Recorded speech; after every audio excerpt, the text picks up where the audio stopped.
पहाड़ों के बीच बसे छोटे से गांव घनसाली में एक गरीब लकड़हारा रहता था। नाम था भीमू। भीमू दिन भर जंगलों में जाता, लकड़ियां काटता और शाम को उन्हें गांव के बाजार में बेच आता। इतनी मेहनत के बावजूद घर में मुश्किल से 2 वक्त की रोटी बन पाती थी। बीवी गोमती और उसका छोटा बेटा चिराग, यही उसका परिवार था। इन लकड़ियों को काटते काटते पूरी जिंदगी गुजर जाएगी।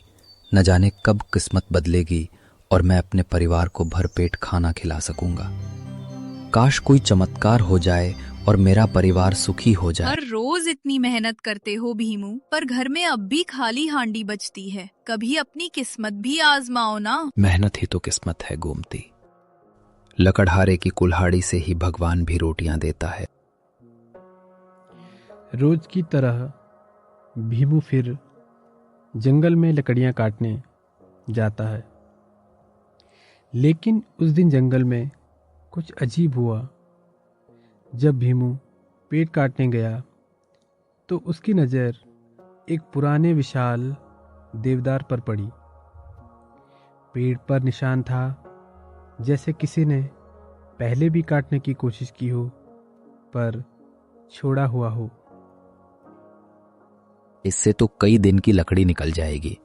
भीमू ने पेड़ पर लकड़ियों के लिए कुल्हाड़ी तो चलाई, पर तीसरा वार लगते ही कुल्हाड़ी टूट गई। हे भगवान, ये तो कुल्हाड़ी ही टूट गई। अब क्या होगा? मेरे पास तो दूसरी कुल्हाड़ी लेने के पैसे तक नहीं है। क्यों उदास हो लकड़हारे? थोड़ी देर बाद उसे एक आवाज सुनाई दी।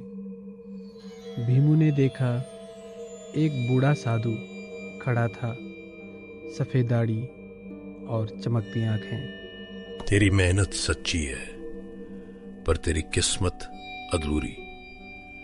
जा, इस जंगल के उस पार की नदी में अपनी कुल्हाड़ी फेंक दे और जो पहली चीज तुझे वापस मिले वही स्वीकार करना। भीमू ने झिझकते हुए वैसे ही किया। नदी के पानी में कुल्हाड़ी डुबोई और कुछ पल बाद एक सोने की कुल्हाड़ी ऊपर आई। भीमू हैरान रह गया और उसने कहा, नहीं बाबा, मेरी कुल्हाड़ी तो लोहे की थी। साधु मुस्कुराया। फिर चांदी की कुल्हाड़ी निकली।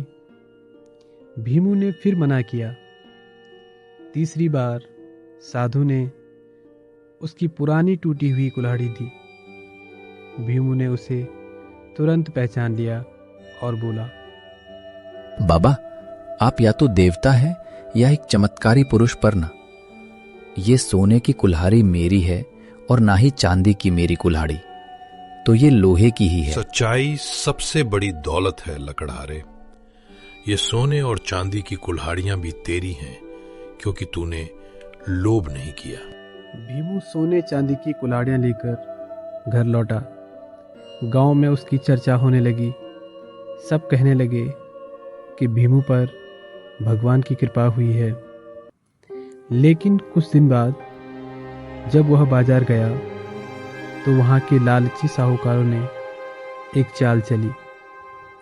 कहने लगे, सोना नकली है, तू चोरी का माल लाया है। सोना नकली है, तू चोरी का माल लाया है।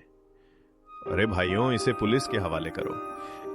यह सुनकर भीमू डर गया। सारा माल जब्त कर लिया गया। पुलिस गांव में आई, पूछताछ हुई। गांव वालों ने साथ तो दिया, पर कुल्हाड़ियां वापस न मिल सकी।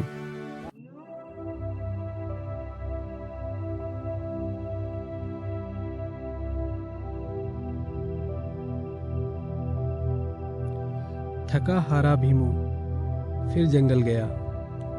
उसी नदी के किनारे बैठा, आंसू छलक पड़े। तभी वही साधु फिर से प्रकट हुए और बोले,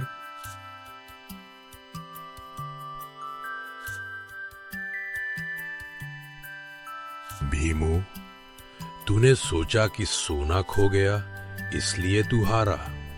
नहीं, तेरा असली धन तेरी सच्चाई और मेहनत है। दुनिया सोना छीन सकती है, पर ईमान नहीं।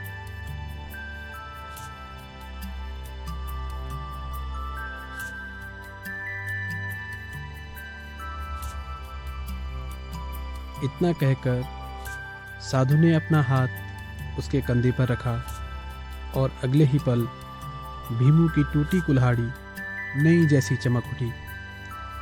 अब वो फिर काम पर लौट आया।